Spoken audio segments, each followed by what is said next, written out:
शन्नो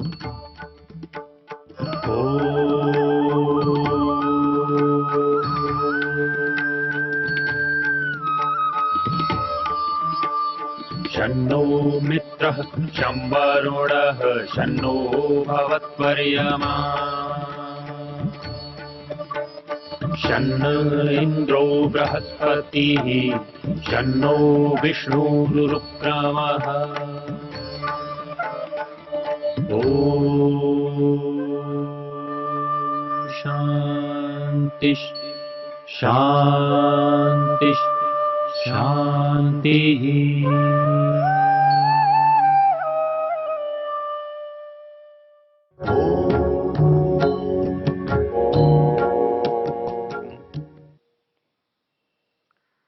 हम यजुर्वेद के इस मंत्र पर विचार कर रहे हैं। मंत्र है वेनस्तत्पश्यन् निहितं गुहासत् यत्र विश्वं भवत्येकनीडं यस्मिन् संच विचैति सर्वं स ओतः प्रोतश्च विभु प्रजास्। इस मंत्र का स्वयंभू ब्रह्म ऋषि है और परमात्मा इसका देवता है। तो स्वाभाविक रूप से यह मंत्र परमेश्वर के बारे में बता रहा है और हम इसके पहले शब्द पर चर्चा कर रहे हैं। वो कहता है वेनस तत्पश्यन् निहितम गुहासत। वो परमेश्वर गुहा में छिपा हुआ है और उसको विद्वान लोग जानते हैं, जान सकते हैं। हमने देखा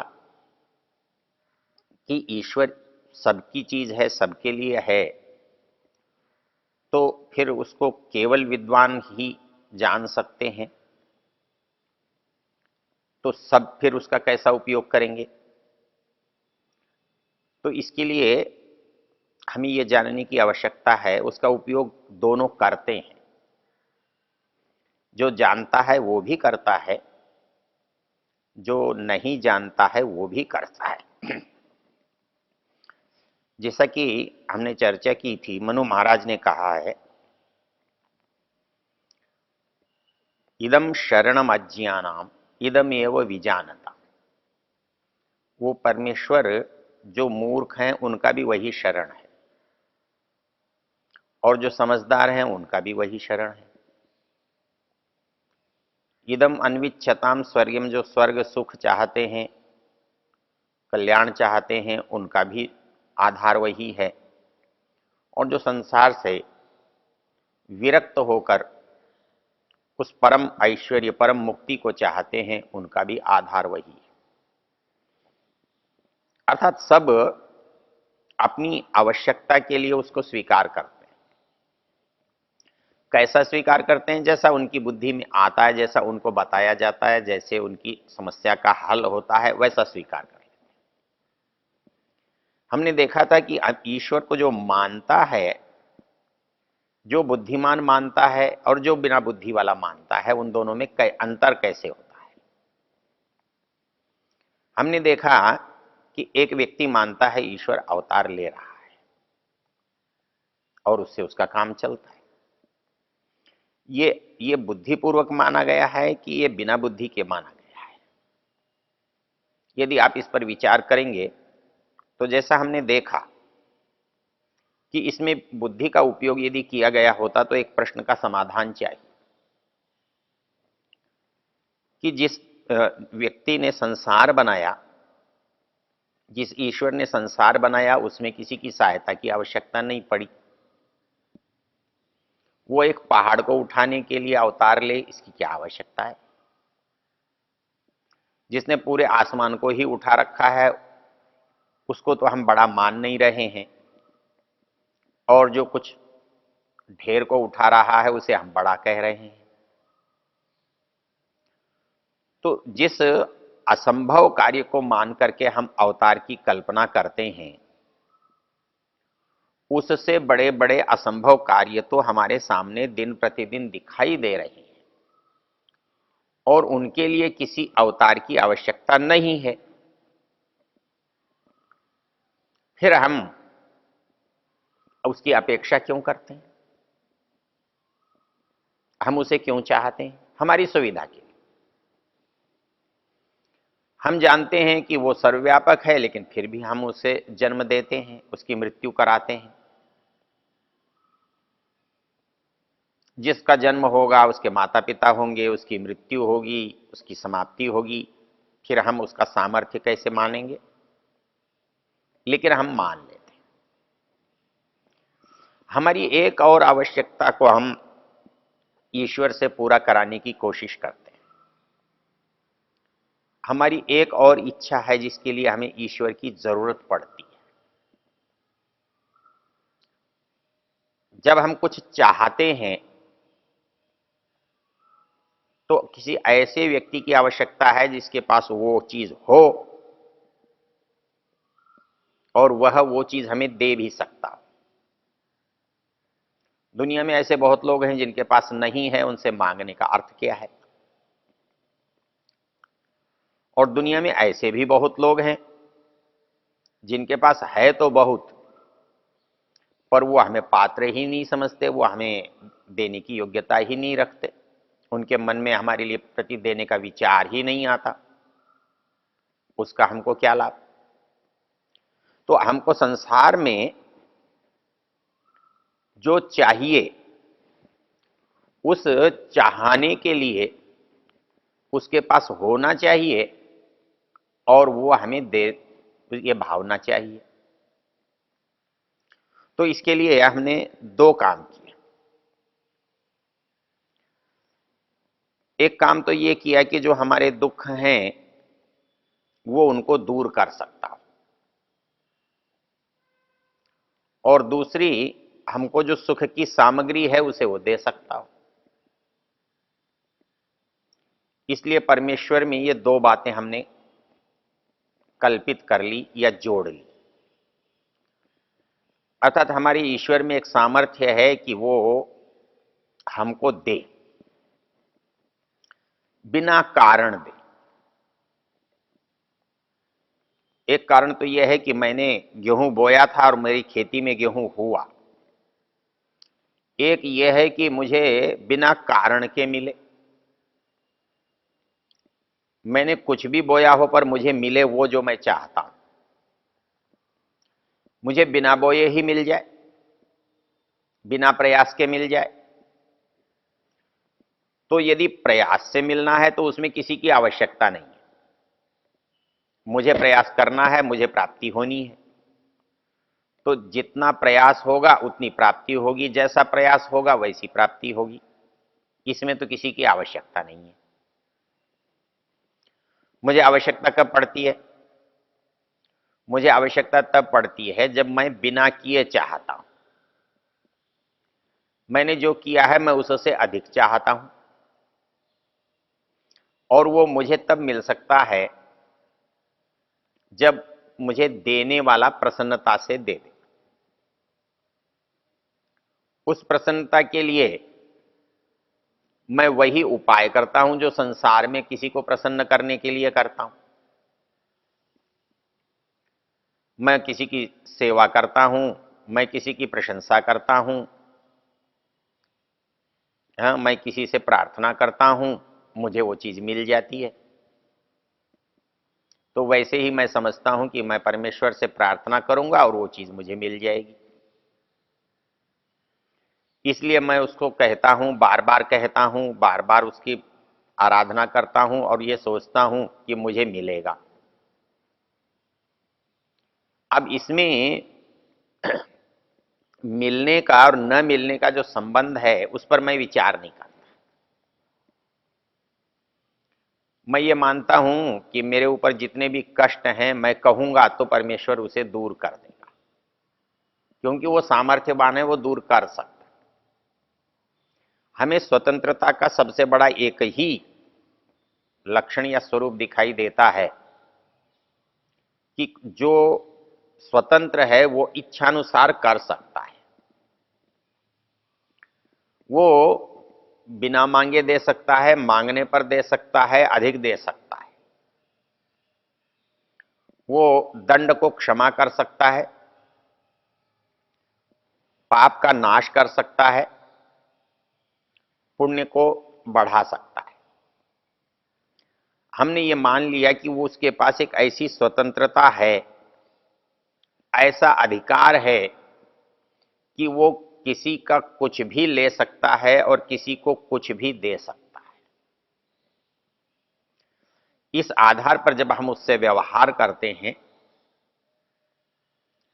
तो हम ये मानकर चलते हैं कि परमेश्वर पाप को क्षमा करता है, कर सकता है।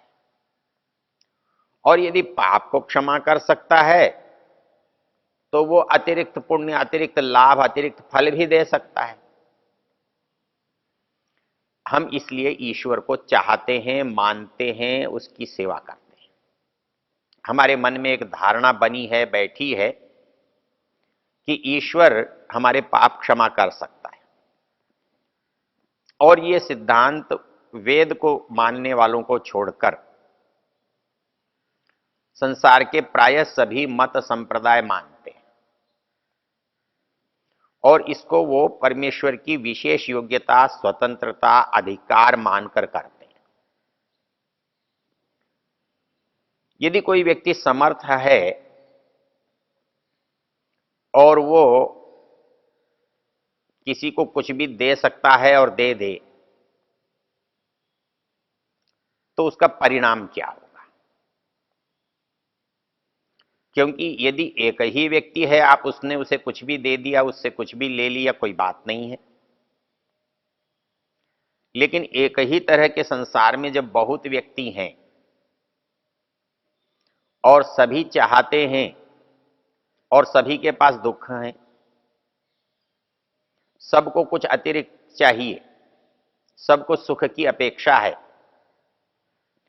और सबके अंदर दुख की निवृत्ति की इच्छा है, ऐसे में ईश्वर किसको देगा और किसको नहीं देगा?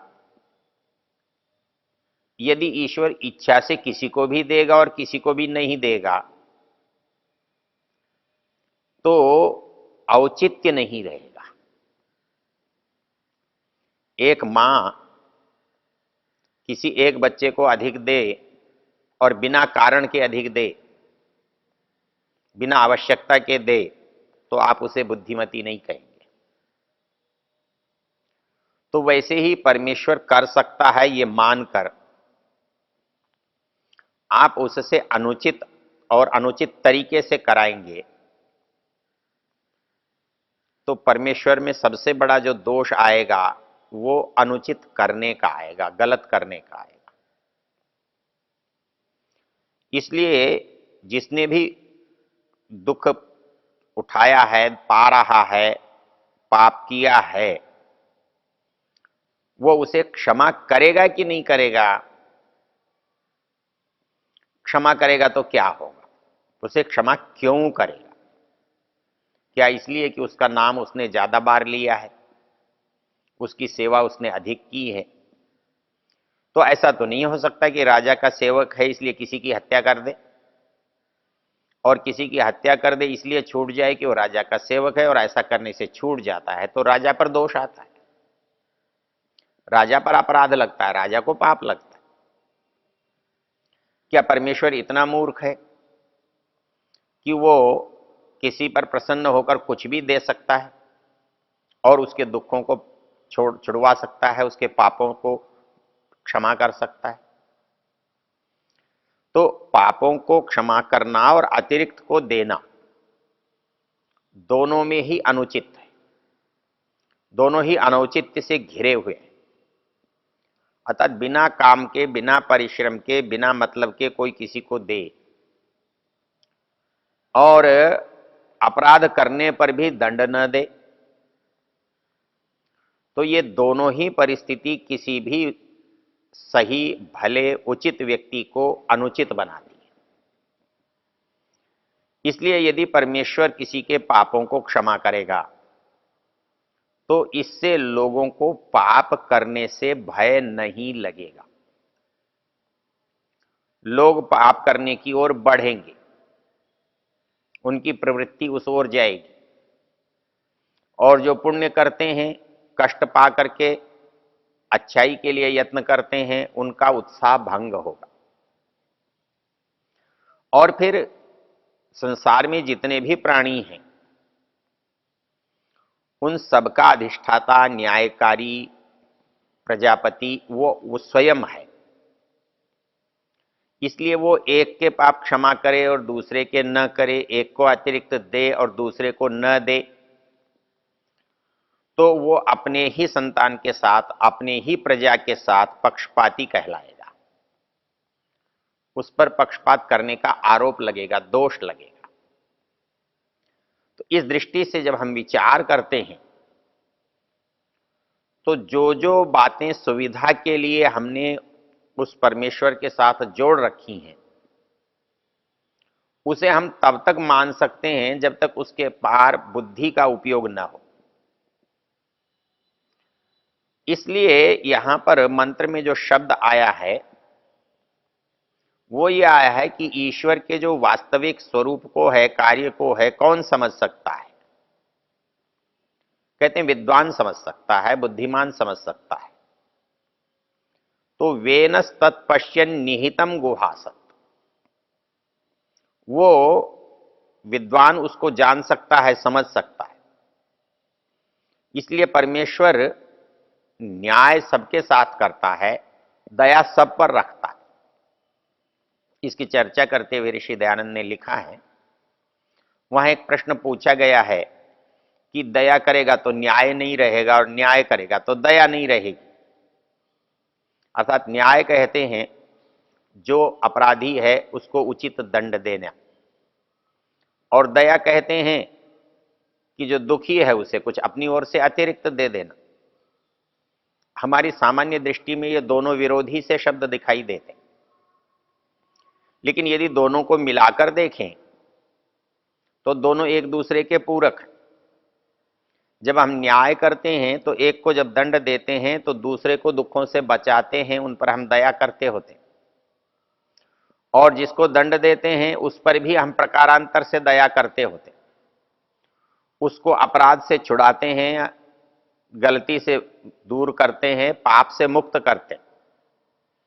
तो इस तरह से इन दोनों को हम देखते हैं कि वो भिन्न भिन्न दिखाई देते हैं, परंतु वास्तव में उसमें कोई भेद नहीं होता। प्रकारांतर से भेद दिखाई देने पर भी मूलतः कोई भेद नहीं है। तो इसलिए यहां पर एक मुख्य जो बात कही गई है, परमेश्वर के कोई भी गुण आपस में विरोधी नहीं है, वो एक दूसरे को काटते नहीं है। अर्थात उसका न्याय जो है उसकी दया को, उसकी कृपा को, उसकी उदारता को खंडित नहीं करता। उसका न्याय जो है वो दया का विरोधी नहीं है, उसकी दया न्याय की विरोधी नहीं है। अर्थात जो जहां जिसके साथ करना चाहिए वही करता है, और वही करने के कारण वो दोनों कार्यों को साथ साथ कर रहा है। वो न्याय भी कर रहा है और दया भी कर रहा है। इसलिए सामान्य व्यक्ति जिस चीज की अपेक्षा करता है, बुद्धिमान व्यक्ति उसको कारणपूर्वक जानता है और उसको वैसा स्वीकार नहीं करता है। इसलिए वेद कहता है बुद्धिमान व्यक्ति परमेश्वर को जान सकता है। ओ